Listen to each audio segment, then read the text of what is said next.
جاباز فلسطینی مجاہدین اور ظالم و غاصب اسرائیل کے درمیان کوخاں جنگ جاری ہے، جو اب تک ہزاروں بچوں کو یتیم، ہزاروں عورتوں کو بیوہ، ہزاروں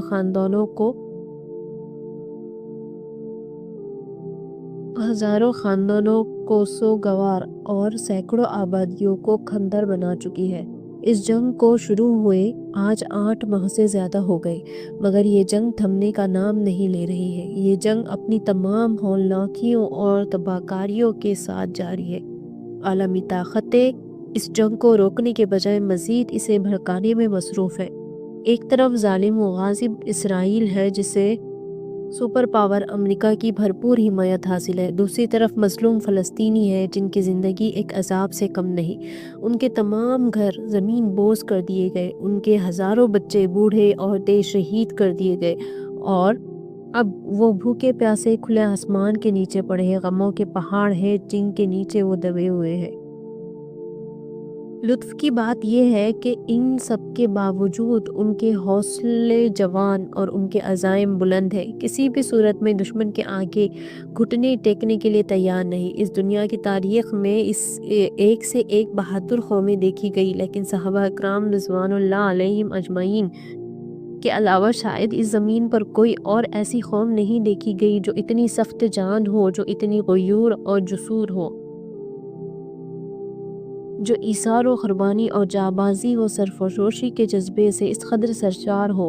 یہاں فطری طور پر یہ سوال پیدا ہوتا ہے کہ اس قوم کے اندر یہ حوصلہ، یہ عزیمیت، یہ ایثار و قربانی، یہ جانبازی و سرفروشی کہاں سے پیدا ہوئی؟ اس کا صاف اور سیدھا جواب یہ ہے کہ ان کے اندر یہ بلند صفات وہیں سے پیدا ہوئی جہاں سے رسول اکرم صلی اللہ علیہ وسلم، صحابہ اکرام رضی اللہ تعالی عنہ کے اندر پیدا ہوئی تھی۔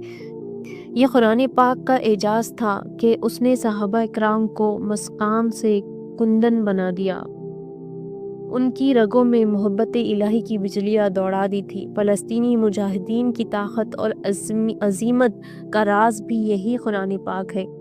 یہی قرآن پاک ہے جس نے ان کے جوانوں اور نوجوانوں کو، ان کے بوڑھوں، بچوں اور عورتوں کو ایمان اور یقین کی لذت سے سرشار کر دیا۔